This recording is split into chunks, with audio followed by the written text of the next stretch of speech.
పూరీ జగన్నాథుని రహస్య గది తెరిచేందుకు ముహూర్తం ఖరార్. ఎప్పుడంటే దశాబ్దాలుగా ఎదురుచూస్తున్న పూరీ జగన్నాథుని రత్న భాండాగారం తలుపు తెరుచుకోనున్నాయి. దాదాపు 55 ఏళ్ల నుండి మూసున్న మూడో గదిని ఈ నెల 14న రత్న భాండాగారాన్ని తెరవాలని రత్నభాండ పర్యవేక్షణ కమిటీ రాష్ట్ర ప్రభుత్వానికి ప్రతిపాదించింది. జూలై 14న రత్న భాండాగారాన్ని తెరిపించేందుకు ప్రభుత్వం అనుమతి ఇస్తుందని ఆశిస్తున్నామని అన్నారు. అలానే ప్రభుత్వం నుంచి అనుమతి లభించిన తర్వాత కీలక పనులు ప్రారంభిస్తామని, రత్న భాండాగారం తెరవబడుతుందని పేర్కొన్నారు. రత్న భాండాగారం అంటే ఏంటి? పూర్వం రాజులు జగన్నాథునికి విలువైన కానుకలను సమర్పించేవారు. వాటిని ఆలయ అధికారులు భద్రంగా దాచిన చోటునే రత్న భాండాగారం అని పిలుస్తున్నారు.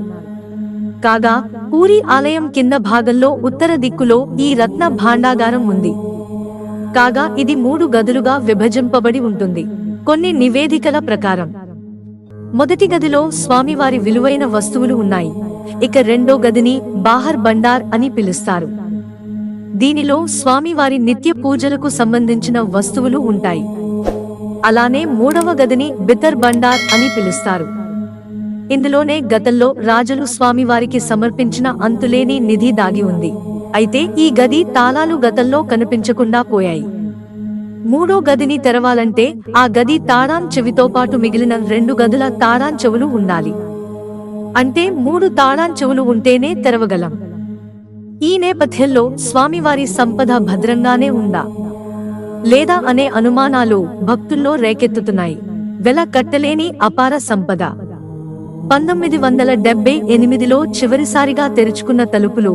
ఆలయంలోని నివేదికల ప్రకారం రత్న భాండాగారంలోని మూడో గదిని పలుమార్లు తెరిచారు. బ్రిటిష్ వాళ్లు భారతదేశాన్ని పరిపాలించిన సమయంలో 1925లో ఒకసారి ఈ రత్న భాండాగారాన్ని తెరిచారు. ఈ నేపథ్యంలో అందులో ఉన్న సంపదను లెక్కించేందుకు యత్నించారు. అయితే అందులో ఉన్న సంపద విలువను లెక్క కట్టలేకపోయారు. అలానే 1978లో మరోసారి రత్న భాండాగారాన్ని తెరిచారు.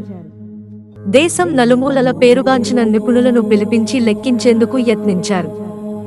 అయితే వాటి విలువను ఆ నిపుణులు సైతం చెప్పలేకపోయారు. స్వచ్ఛమైన బంగారం, వజ్రాలు, కెంపులు, పచ్చలు కుప్పలు తెప్పలుగా ఉన్నాయి. 100 తులాల పైబడిన ఆభరణాలు ఉన్నాయి. కాగా వాటిలో కొంత భాగాన్నే లెక్కించగలిగారు. అనంతరం స్వామివారి నిధి నిక్షిప్తమై ఉన్న మూడో గది తాళాచెవి కనిపించకుండా పోయింది. ఈ నేపథ్యంలో స్వామివారి సంపద భద్రంగానే ఉందా అనే అనుమానం అందరిలోనూ నెలకొంది.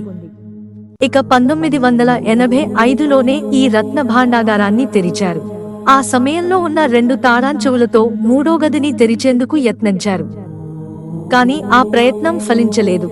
నివేదికలను తొక్కిపెట్టిన ప్రభుత్వం అసలు ఆ తాళం చెవి ఏమైందనే విషయాన్ని తెలుసుకునేందుకు ఓ కమిటీని ఏర్పాటు చేశారు. అయితే ఆ కమిటీలో జరిగిన అవకతవకల కారణంగా కొంతకాలం ఈ విషయంపై ఎలాంటి నివేదికలు ప్రభుత్వానికి అందలేదు.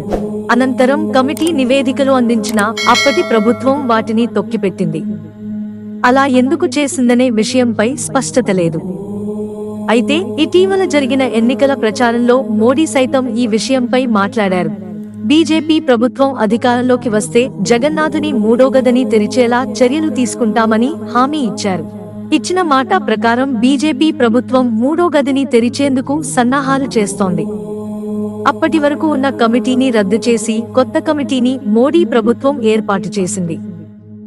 ఈయన పర్యవేక్షణలో మూడో గది డూప్లికేట్ తాళాంచెవి కలెక్టరేట్లో ఉన్నట్టు తెలిసింది. దాని సాయంతో మూడో గదిని తెరవనున్నారని సమాచారం. పద్మనాభునికి జగన్నాథునికి మధ్య సారూప్యత. భారతదేశంలో ఎన్నో పుణ్యక్షేత్రాలు ఉన్నాయి. వాటిలో పూరీ జగన్నాథ స్వామి ఆలయం సైతం ఒకటి.